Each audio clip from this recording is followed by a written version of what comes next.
بسم اللہ الرحمن الرحیم۔ بے شک تمام تعریفیں اللہ کے لیے ہیں۔ سامعین کرام السلام علیکم۔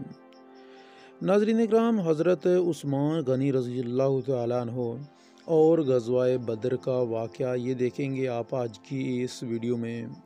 کیا حضرت عثمان رضی اللہ تعالیٰ عنہ نے غزوہ بدر میں حصہ لیا تھا یا نہیں لیا تھا، اور اگر نہیں لیا تھا تو کیا وجہ تھی جس کی وجہ سے آپ غزوہ بدر میں شامل نہیں ہوئے تھے؟ یہ سارا کچھ دیکھیں گے آپ آج کی اس ویڈیو میں۔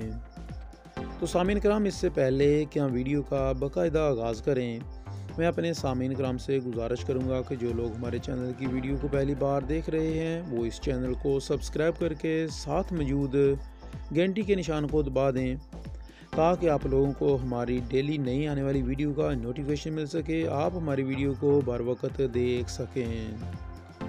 سامعین کرام، ہمارے چینل پر جو اسلامی تاریخ کا سلسلہ جاری ہے، اس میں آج آپ لوگ عثمان بن عفان یعنی کہ عثمان غنی رضی اللہ تعالیٰ عنہ جو تیسرے خلیفہ راشدہ ان کا آج ویڈیو دیکھ رہے ہیں، جس کا پارٹ چوتھا ہے۔ ناظرین کرام، ہجرت مدینہ کے بعد بھی مشرکین نے مسلمانوں کو سکون و اطمینان سے بیٹھنے نہیں دیا، اور اب تحقیر و تذلیل کی بجائے اسلام کی روز افزا ترقی سے خائف و ہراساں ہو کر انہوں نے تیر و تفنگ اور تیغ و سنان کی قوت سے اس کو دبانا چاہا۔ سامعین کرام، 4 ہجری سے فتح مکہ تک خون ریز جنگوں کا سلسلہ قائم رہا۔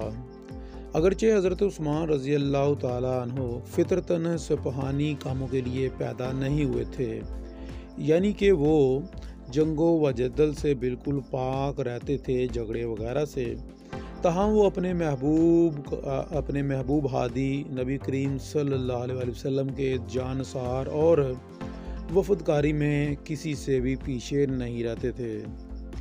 ناظرین کرام، کفر و اسلام کی سب سے پہلی جنگ اویزش جو بدر کی صورت میں ظاہر ہوئی، حضرت عثمان رضی اللہ تعالیٰ عنہ اس میں ایک اتفاقی حادثے کے باعث شریک ہونے نہیں ہو پائے۔ ناظرین کرام، وہ اس لیے کیونکہ آپ کی اہلیہ محترمہ اور رسول اللہ صلی اللہ علیہ وسلم کی نور نظر، آپ نبی کریم صلی اللہ علیہ وسلم کی بیٹی حضرت رقیہ رضی اللہ تعالیٰ عنہ بیمار ہو گئی تھی۔ اس لیے نبی کریم صلی اللہ علیہ وسلم نے آپ کو مدینے میں رکنے اور ان کی تیمارداری کے لیے چھوڑ دیا اور فرمایا، تم کو شرکت کا اجر و مال غنیمت کا حصہ دونوں ملے گا۔ تو ناظرین کرام، جس کام کے لیے نبی کریم صلی اللہ علیہ وسلم فرما دیں تو اس میں تو کوئی شک نہیں۔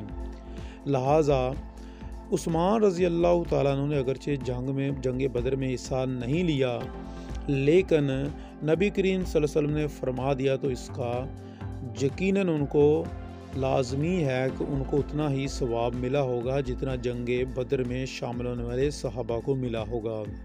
اور ناظرین کرام، خود آپ نے 370 قدسیوں کے ساتھ بدر کی طرف آپ تشریف لے گئے، یعنی کہ نبی کریم صلی اللہ علیہ وسلم، اور حضرت رقیہ رضی اللہ تعالیٰ عنہ کا یہ مرض در حقیقت پیام موت تھا۔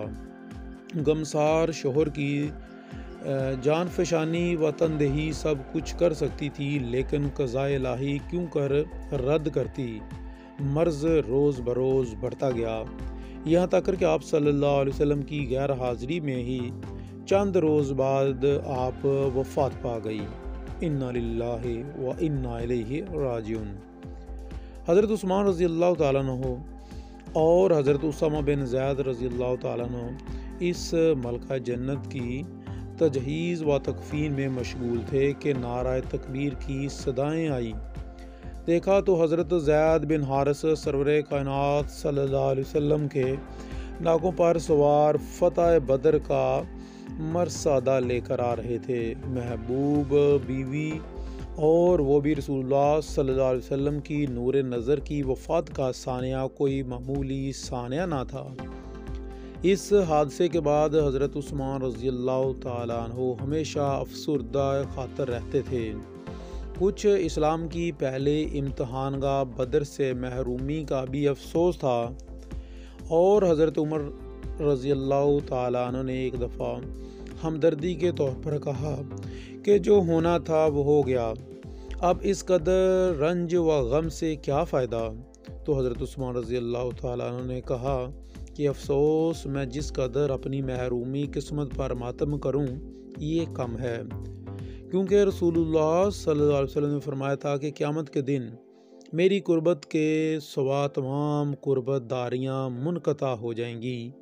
افسوس کہ میرا رشتہ خاندان رسالت سے ٹوٹ گیا۔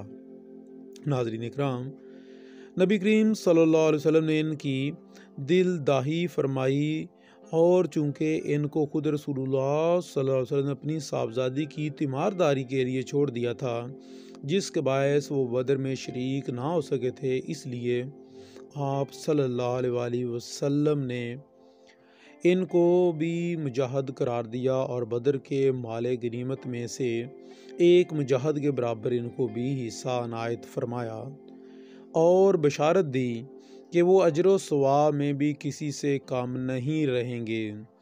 اس سے بڑھ کر یہ کہ حضور صلی اللہ علیہ وسلم نے اپنی دوسری صاحبزادی حضرت ام کلثوم رضی اللہ تعالیٰ عنہا سے ان کا نکاح کرا دیا، اور خاندان رسالت سے دوبارہ ان کا تعلق قائم ہو گیا۔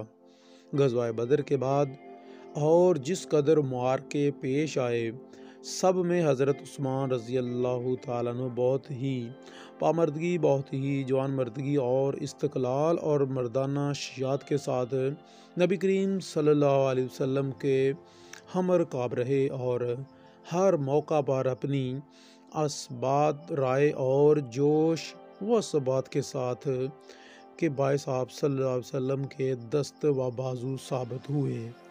ناظرین کرام، یہ تھا غزوہ بدر کا واقعہ کہ جس میں حضرت عثمان رضی اللہ تعالیٰ عنہ شرکت نہ فرما سکے تھے۔ ناظرین کرام، امید ہے کہ ویڈیو آپ لوگوں کو ضرور پسند آئی ہوگی۔ ویڈیو اچھی لگی ہو تو لائک کیجیے گا، اور ہو سکے تو اس ویڈیو کو اپنے دوستوں کے ساتھ بھی شیئر کیجیے گا۔ ملیں گے اپنی نئی کل کی ویڈیو میں، تب تک کے لیے اجازت چاہتا ہوں۔ دعاؤں میں یاد رکھیے گا۔ اللہ نگہبان۔